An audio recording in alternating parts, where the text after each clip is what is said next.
ada 3 pokok-pokok kebijakan dalam bantuan operasional sekolah di tahun 2021 ya. 3 hal yang harus kita ingat. Yang pertama adalah perubahan pertama adalah nilai satuan biaya BOS itu bervariasi. Tadinya semuanya sama, tergantung per anak saja. Dan sekarang setiap area, setiap kabupaten dan daerah dan setiap sekolah itu ada variasinya ya. Jadinya nilai satuan biayanya berubah, terdiferensiasi.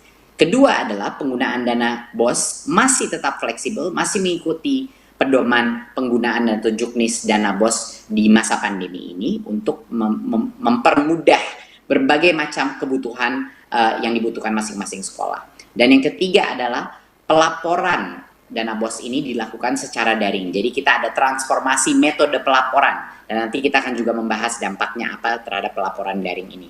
Ya, jadi 3 pokok kebijakan. Satu adalah unit per anaknya itu bukan seragam tapi terdiferensiasi ya. Kedua adalah masih fleksibel penggunaan dana BOS dan ketiga adalah pelaporan, sistem pelaporannya adalah menggunakan teknologi sekarang secara online. Silakan berikut.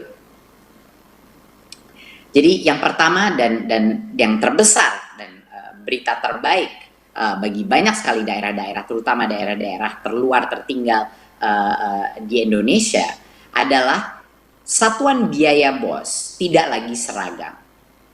Satuan biaya BOS itu ada variasinya, ya, ada rentang nilai satuan biaya peserta didik, ya.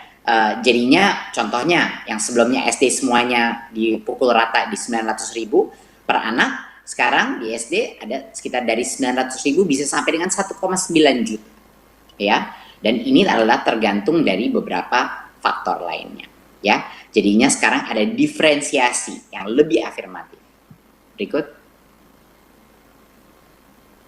Diferensiasi ini menimbulkan beberapa contoh yang bisa kita tunjukkan. Diferensiasi ini ditentukan berdasarkan daerahnya itu susah tercapai, indeks kemahalannya seperti apa. Sekarang bayangkan, sebelumnya kita tidak mengambil faktor bahwa untuk membangun sesuatu di daerah tertentu bisa saja 1,5 kali lebih mahal daripada daerah lainnya, gitu. Dan kita tidak mengikuti faktor-faktor ini. Jadi sehingga sekolah-sekolah yang kecil, sekolah-sekolah di daerah yang lebih terluar dan tertinggal itu mereka yang paling dirugikan, ya, karena kebutuhan mereka lebih banyak, ya, kebutuhan dari finansial karena semua barang di situ lebih mahal, biaya distribusi atau biaya logistik untuk sampai ke daerah-daerah itu lebih tinggi, tapi tidak ada konsiderasi dari sisi kebijakan. Itulah yang kita benarkan. Ini kita mengambil contoh, salah satu contoh kita di NTT, di mana NTT di tahun 2000 di Kabupaten Timur Tengah Selatan NTT di tahun 2021 akan mengalami perubahan cukup signifikan, sekitar 5-6% lebih besar alokasi dana BOS-nya di beberapa SD, SMP, dan SMKN-nya, karena sekarang kita sudah memfaktorkan indeks kemahalan masing-masing area. Contoh kedua, kita melihat di Kepulauan Aru, Maluku, yang lebih jauh lagi, yang biaya distribusi atau logistik lebih mahal lagi. Biaya konstruksi pun, karena bahan dasar juga lebih mahal di situ, di daerah kepulauan. Dan ini peningkatannya dramatis. Peningkatan dana BOS mereka mencapai sekitar 40 sampai dengan 50% di daerah-daerah kepulauan di Maluku, ya, untuk dana BOS mereka. Jadi ini kabar sangat gembira untuk teman-teman kita, terutama di tempat-tempat kepulauan di daerah Maluku dan di timur Indonesia. Kita ambil contoh terakhir di Papua, di Kabupaten Intan Jaya, Papua, di mana biaya logistik, biaya supply barang-barang dasar itu paling tinggi, di mana banyak sekali kesulitan karena baik juga itu memang daerah kepulauan, tapi juga berbagai macam isu dari sisi kejauhan daripada sentra-sentra pusat. Ini di daerah Papua kenaikan dana BOS di 2021 itu mencapai sampai dengan di atas 100%. Untuk misalnya SD YPPK Sanepa itu sampai 117%. SMP Negeri 1 Sugapa naik 125% dan SMA 1 Sugapa naik sampai 131%. Jadi ini benar-benar perubahan cara kita mengalokasikan BOS yang jauh lebih adil. Biar teman-teman kita di Papua, di Maluku, di NTT itu bisa meningkatkan kualitas pembelajaran mereka, dengan mengkonsiderasi berbagai macam faktor dan indeks kemahalan di daerah-daerah mereka tersendiri. Jadi inilah yang kita maksudkan dengan menjunjung tinggi keadilan sosial bagi seluruh rakyat Indonesia. Kebijakan penganggaran pun harus mengikuti azas Pancasila tersebut. Berikut. Dan tentunya penggunaan dana BOS masih fleksibel sesuai dengan kebutuhan sekolah. Beberapa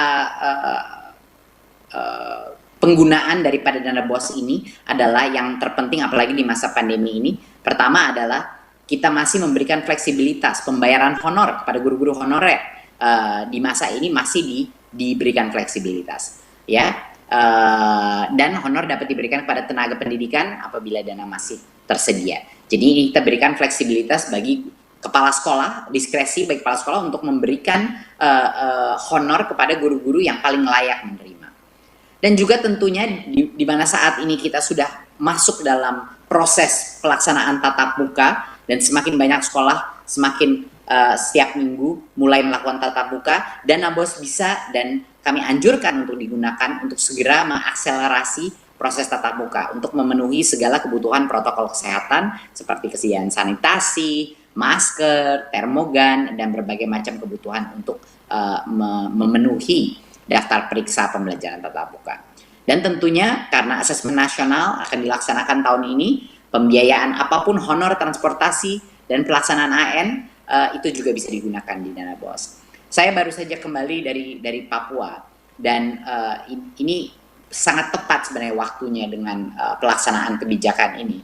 Karena dengan adanya fleksibilitas dana BOS, saya dengar dari banyak teman di Pulau Dom di Papua Barat, itu mereka menceritakan bahwa salah satu isu utama mereka adalah transportasi antara kepulauan, transportasi baik anak maupun transportasi guru, dan bagaimana mereka bisa menggunakan ini. Dengan adanya fleksibilitas dana BOS dan peningkatan yang cukup dramatis untuk daerah-daerah 3T seperti ini, teman-teman kita di sekolah-sekolah di daerah-daerah kepulauan bisa menggunakan dana BOS ini untuk transportasi murid-muridnya dan guru-gurunya karena lebih fleksibel dan juga satuan unit pembiayaannya sudah meningkat. Jadi ini benar-benar merupakan suatu solusi daripada kebutuhan masing-masing sekolah di daerah-daerah paling terluar yang mungkin sangat variatif kebutuhan mereka yang paling urgen. Berikut. Di tahun 2020, kebijakan mewajibkan pelaporan penggunaan BOS itu menjadi persyaratan penyaluran. Jadinya kalau tidak ada pelaporan yang dilakukan di kuartal sebelumnya, ya kita tidak akan bisa melepaskan BOS yang berikutnya. Dan apa yang terjadi, Bapak Ibu, apa yang terjadi adalah sesuatu yang cukup luar biasa.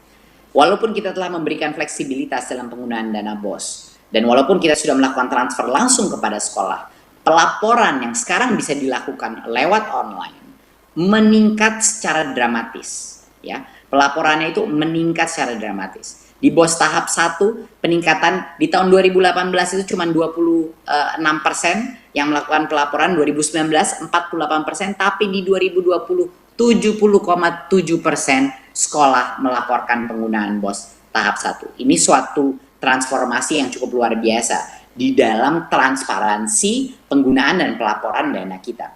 Pada bulan Desember 2020, angka itu mencapai 99%. 99% daripada semua sekolah melaporkan penggunaan BOS tahap 1. Ini luar biasa. Di tahun 2018 cuma 36%. 2019 cuma 61%. Tapi di 2020, karena kebijakan baru kita dan pelaporan secara online yang lebih mudah dilakukan, kita mencapai 99,1% pelaporan dana BOS. Jadinya dengan semua fleksibilitas yang kita berikan, tetap saja akuntabilitas dan transparansi menjadi harga mati daripada kebijakan anggaran kita. Dan karena kita menggunakan teknologi dan pelaporan online, akuntabilitas dan transparansi daripada penggunaan dana BOS juga meningkat secara dramatis. Berikut. Nah, pelaporan ini bisa dilakukan secara daring dan menjadi syarat daripada penyaluran seperti yang saya bilang sebelumnya. Mekanismenya pelaporannya adalah melalui laman kita bos.kemdikbud.go.id dan menjadi syarat daripada penyaluran. Jadi kalau tidak ada pelaporan tersebut, penyaluran berikutnya tidak bisa dilakukan, ya. Jadi penyaluran tahap 1 dilakukan setelah sekolah menyampaikan laporan untuk sekolah tahap 2 tahun sebelumnya, lalu tahap 2 dilakukan setelah mereka sudah melaporkan dan seterusnya. Jadinya benar-benar suatu hal yang mandatori, suatu hal yang kami haruskan bahwa pelaporan ini menjadi suatu kondisi untuk bisa menerima dana berikutnya, dan itulah salah satu alasan, dan dengan menggunakan teknologi sehingga bisa meningkat level pelaporan daripada dana BOS di seluruh sekolah di Indonesia. Berikut.